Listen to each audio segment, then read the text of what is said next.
dating inside and outside of your race, culture, community, or age range. Now, I don't see color, and neither should you. Here are my thoughts on the matter, having had my own experiences, and from what I've read and observed from others who may struggle with, should I date outside my culture or my race? What about my community or age range? So these are some factors to think about, and I think they're spot on.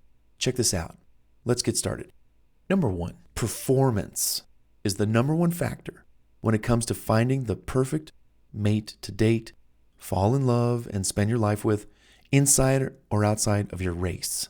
Now, of course, I'm not talking about the bedroom kind of performance. No. Instead of dating based on your race, think about dating exclusively based on one's performance. You know, kind of like performance on the job. Are you doing good on the job? They'll keep you around.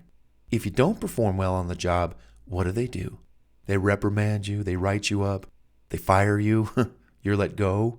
So instead of dating based on your race, think about dating exclusively based on one's performance, as in, how well does this other person perform in his or her own life and in your life as a prospective mate?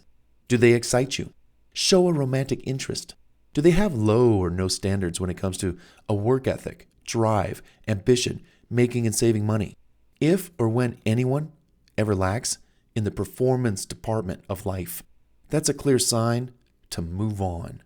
Number 2, who's on your level? This is another quality of should I or shouldn't I date inside or outside my race, my culture, my community? Who's on your level? Date or marry who's on your level or higher, and not just because they have the same skin color. Life is a race, and you want to win with the best chosen teammate. Choose someone who will help you win, not lose or bring you down or hurt you, and your odds at having a great life. So who's on your level? And it just doesn't have to be money, because money isn't everything. I'm talking personality, skills, drive, ambition, intelligence, problem-solving skills. Here's another one. When it comes to dating inside or outside of your race and culture, how to decide. Number 3, love is love. And wherever you can find it, go after it. Care not what others think or say. Because at the end of the day, it's not the color of one's skin, the outside, that determines how you're treated. It's how people are on the inside that determines how you will be loved and treated. So go with whomever is nice to you, kind to you, adores you, loves to hang out with you, and wants to spend time with you. Direct your attention in their direction. Also, number 4, experiment. Don't be afraid to branch out. Hey, go for it. Have fun. You know, finding love is like a game. Try different pieces on the game board. Try bending the rules some.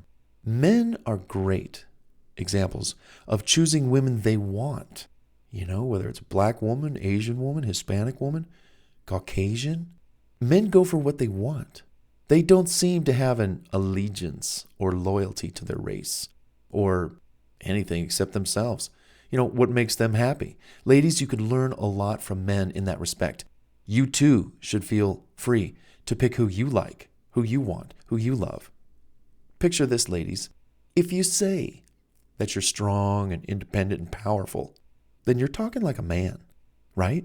Well, you might as well act like a man in the sense of pick the man you want. Like men pick the women they want. Be decisive. Go for what you want. Exercise your right to choose. You've got that right. Number 5, no one owes anything to anyone when it comes to your personal happiness. Unless they're paying your bills or dressing you up in the morning, they're not allowed to make decisions for you. Do they have a deed to your heart? No, I don't think so. What makes you happy? Run with that. Number 6, pick someone that benefits you. Who's into you? Who adores you? Who is kind to you? Loves you regardless of race, hair color, eye color, or anything different from you on the outside. Number 7, women typically pick from the batch of men who approach them, which can collectively be a bad batch of men to pick from. Because those men are the type who are just playing the numbers game to see how many women they could pick up and score with. Yuck. Ladies, branch out. and play the numbers game too, but with men from different cultures. You approach all kinds of men who you'd like to possibly meet, talk to, hang out with, date, and eventually marry. You never know how many missed opportunities you'd have if you didn't try. What have you got to lose? Nothing. You lose 100% if you don't try and approach a man that interests you. You have a 50-50 chance to succeed. The glass is half full. You hear? Go for it. Guys, same for you. Go up to that gal. So what if she rejects you? That only makes you stronger, and she just might appreciate you approaching her. Number 8, it's also a benefit to you to date people from other cultures. The insights you learn, the lessons, values, wow, an education you just can't get by guessing, gee, I wonder what it would be like to date him or her. Well, ask them out and find out. And number 9, no one's saying that you should not date within your race, culture, or community. Just be more open to other cultures if you're not satisfied with your current selection of prospects in your race, culture, or community of prospects. And again, just to sum things up, you don't owe anything to anybody. This is, what year is this? 2022?